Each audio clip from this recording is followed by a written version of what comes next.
sage on the banks of the Ganges about 6,000 years ago, after a great deal of asceticism and many years of prayer and meditation, had a vision of the divinity.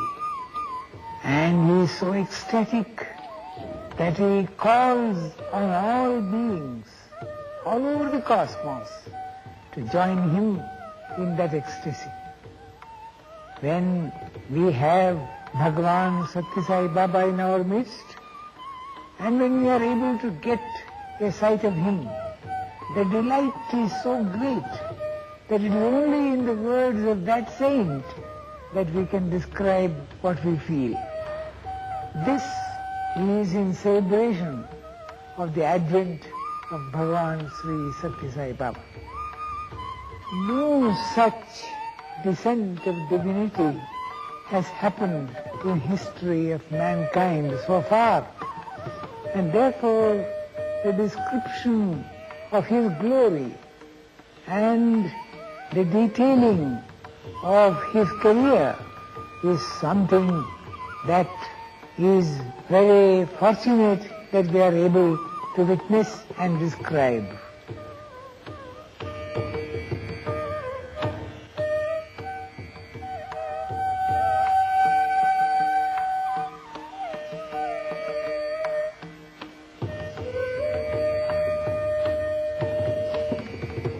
Baba himself has said that it is the prayer of those who are anguished and in agony that has induced him to come into this human form. This isn't the first time that divinity has come as man among men. In varied climes and times, God has been so compassionate that he has come to save mankind. And at this moment of the world's history, when mankind is on the brink of suicide, he has come as Bhagavan Sathya Sai Baba. Therefore, this is a call for all humanity to come to his feet and learn his message and save themselves.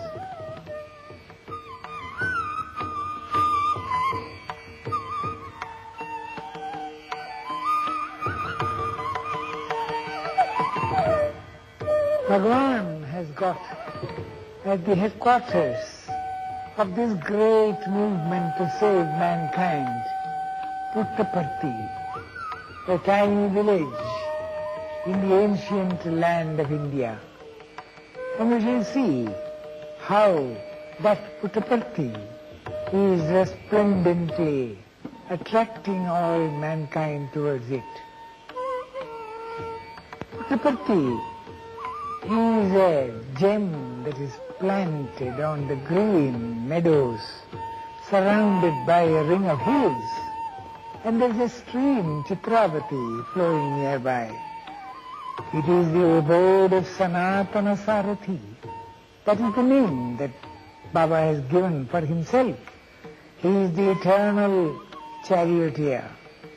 He directs every one of us who are in this chariot of the body along the road to salvation, not only of you and me, not only of here and now, but of since the ages, when living beings appeared upon this earth. When that time he has been the Sarathi, the charioteer, the Sanatana Sarathi, the eternal charioteer. Prashanti Nilayam means the abode of peace. It is not a temple, it is not a mandir or ashram. Bhagavan's seat is the abode of the highest peace. We invite you to Prashanti Nilayam, and you come and join the gathering. And how shall we proceed to meet the Bhagavan? Bhagavan is all the gods that have appeared so far upon the earth. And so, for various people, he appears in various forms. The one Bhagavan is being seen as Christ, as Jehovah, as Buddha, as Ram or Krishna, according to the predilections and the attitudes and the prayers of the person who views him. But when he comes near you and you clasp his feet, you find that the feet are so soft and sweet and fragrant that it enters your heart, and you are soft and sweet and fragrant forevermore. Bhagavan says that there is only one God and He is omnipresent. Bhagavan is omnipresent.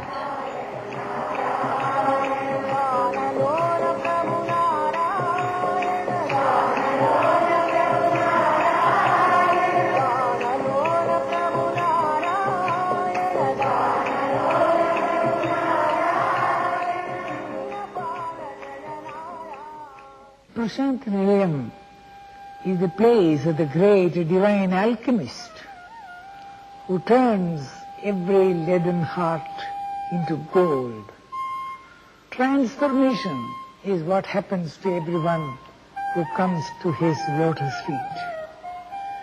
And he brings back to life the drooping and the dead.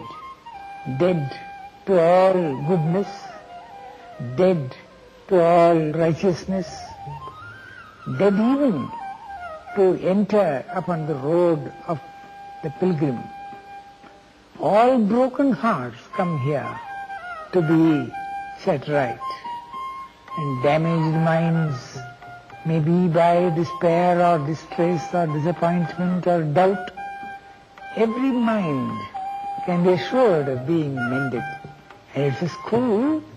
We have got in the ordinary alphabet only one D, but the Atmic alphabet that Bhagavan teaches has got 3 Ds: duty, dedication, devotion. It has got 4 F's: follow the master, face the devil, fight to the end, finish the game. 4 F's, not 1.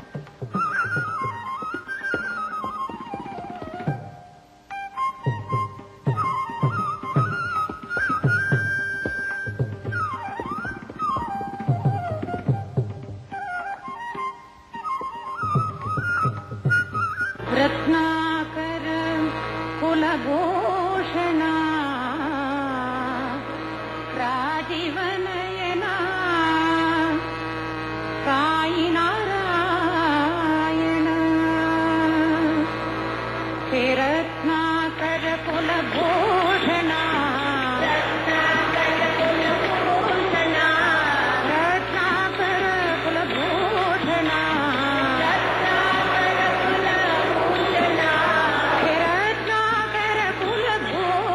The night of Shivaratri, the dark of the moon, symbolizes the mind when the moon is in its 16th phase only. A 16th fraction of the mind remains to be subdued, suggesting its nearness to the goal of self-realization. Liberation can be easily obtained on this auspicious night by the grace of Lord Shiva. Baba said, in order to bear witness to the fact that the divinity is amongst you, it becomes necessary for me to express this attribute of mine. The Shiva Lingam is the fittest symbol of the omnipotent, omniscient, and omnipresent Lord. The emergence of the Lingam from the mouth of Sai Baba is the clearest symbol representing the formless divine essence, which is beginningless and endless.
The lingam which has just been generated is called the Prithvi lingam. The entire creation and the world is contained in that lingam.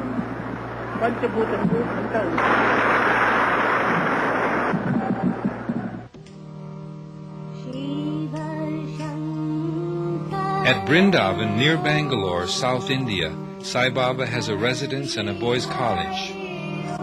When not at his ashram, Prashanti Nilayam, he can most likely be found here, inspiring and teaching the students and giving daily darshan, the sight and presence of a holy man, to those from all parts of the world who seek his help and guidance.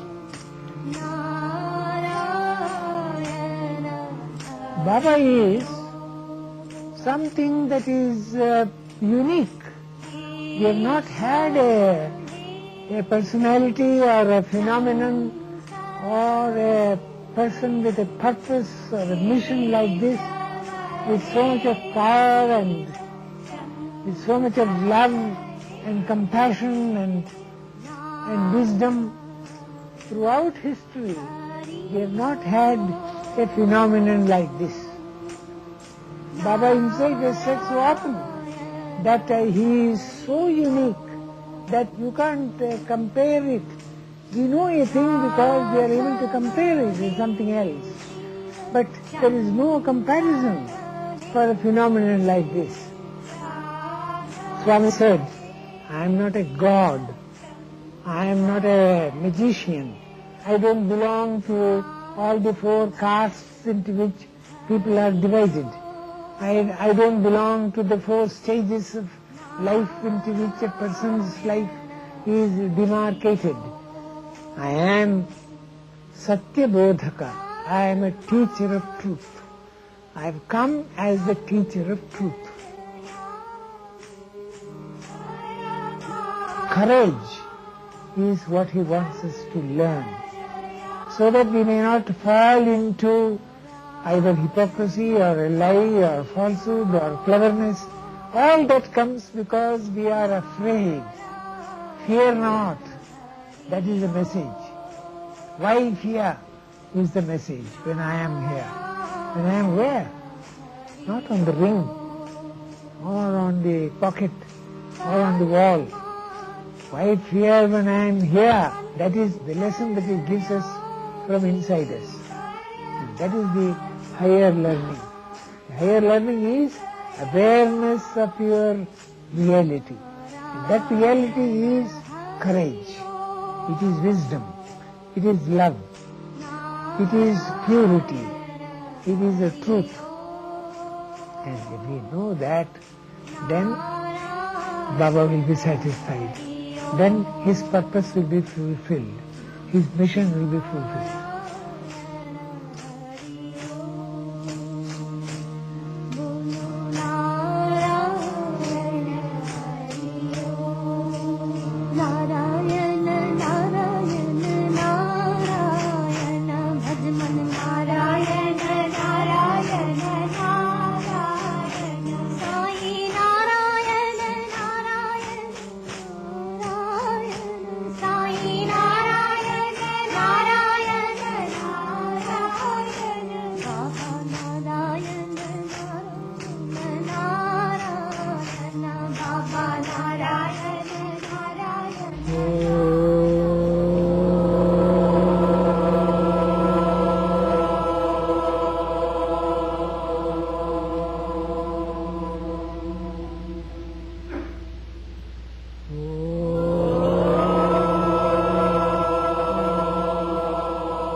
From time to time, Sai Baba invites sincere young students to join with him at the college for a summer course on various aspects of the Vedanic tradition.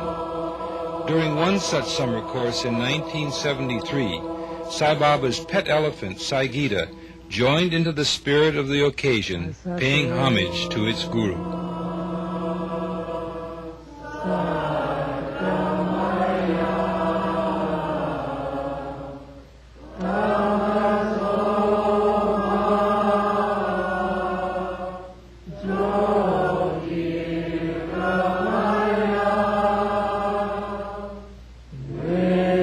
Yo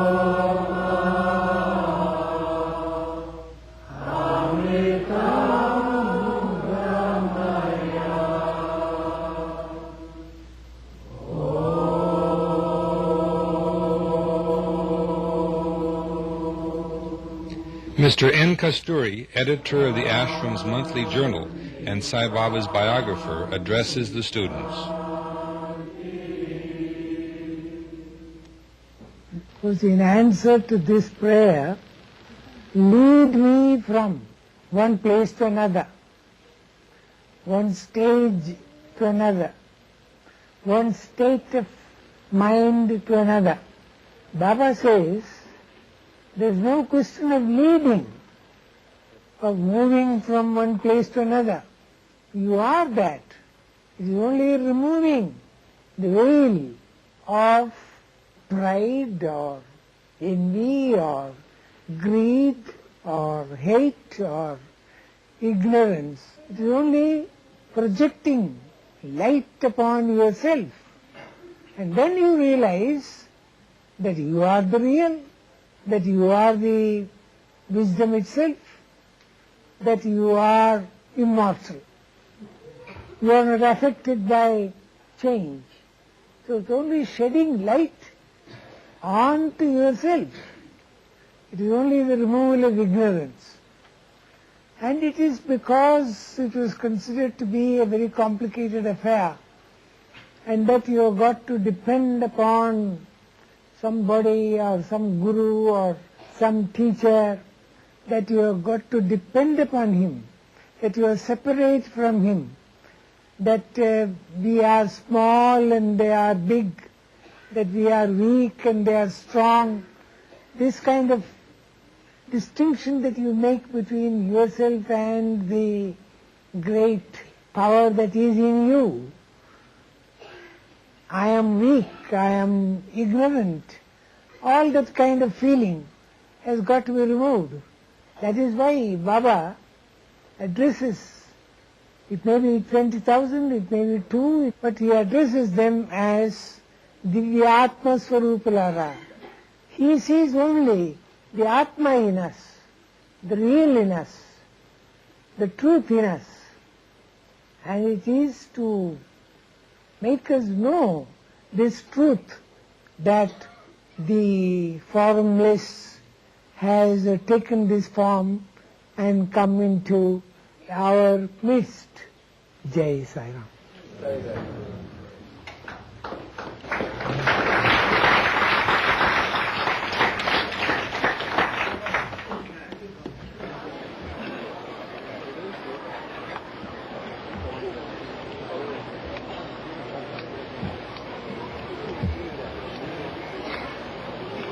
Sunday afternoon at Vrindavan is a time for the students to put Baba's principles of selfless service into action.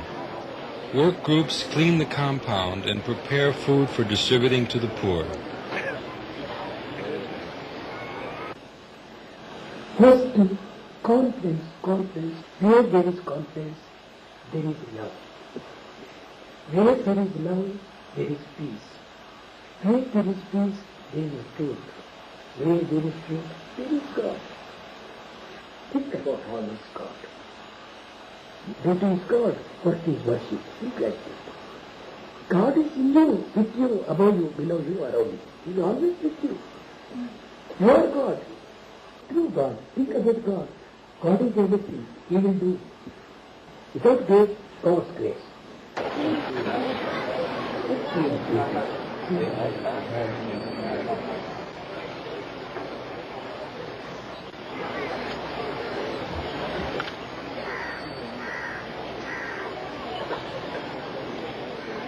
Each student receives a laddu, a sweet confection from Baba as a token of his love.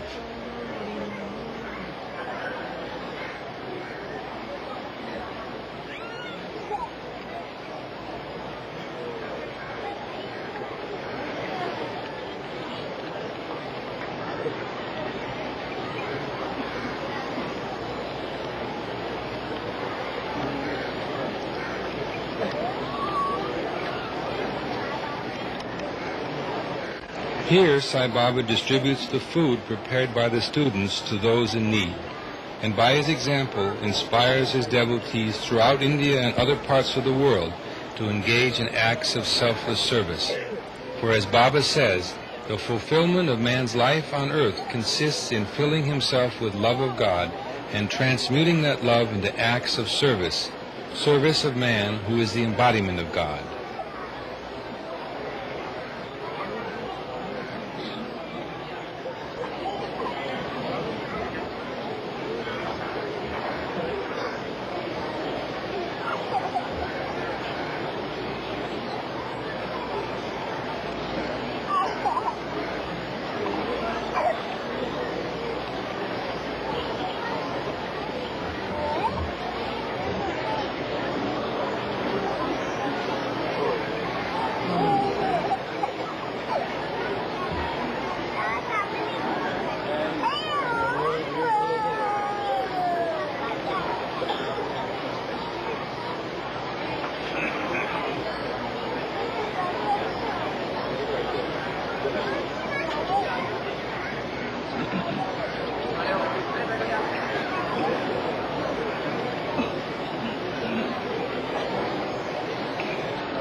On a special occasion, Sai Baba addressed the summer course students outdoors on the campus grounds.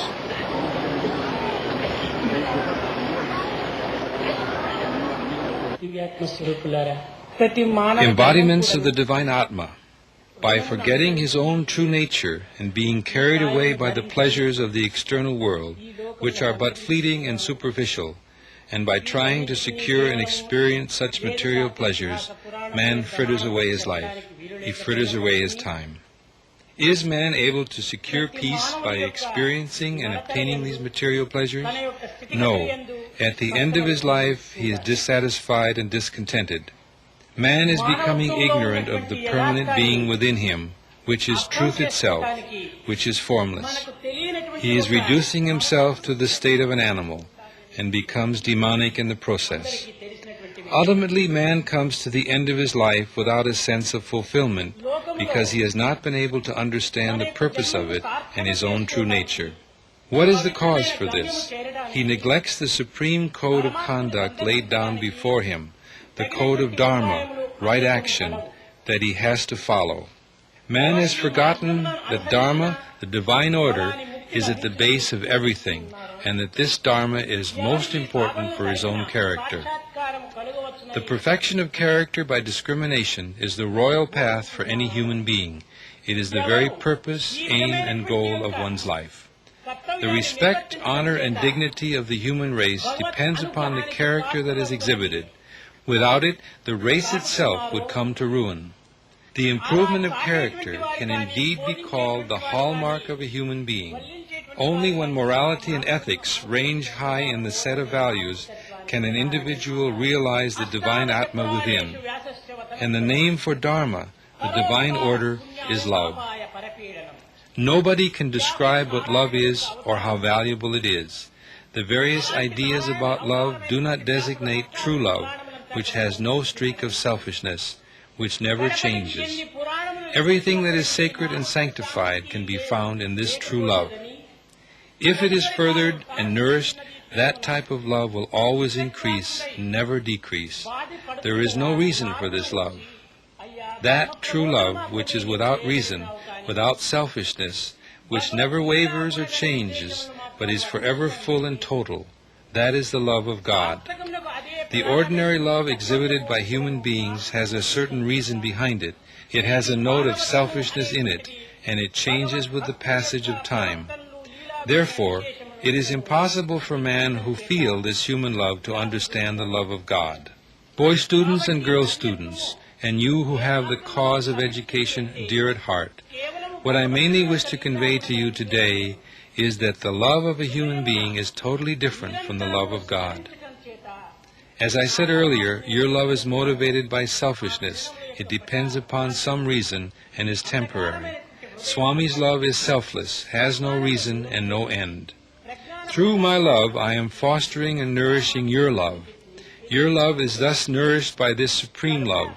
So you should see to it that you live this supreme love and that you do not harm or injure any being, as I would not harm or injure anyone. One should realize the divinity of God and the love of God and live in love. With the hope that you will be a model of this love to the world, I bring this discourse to an end and bless you. Start the day with love, fill the day with love, spend the day with love, end the day with love. This is the way to God.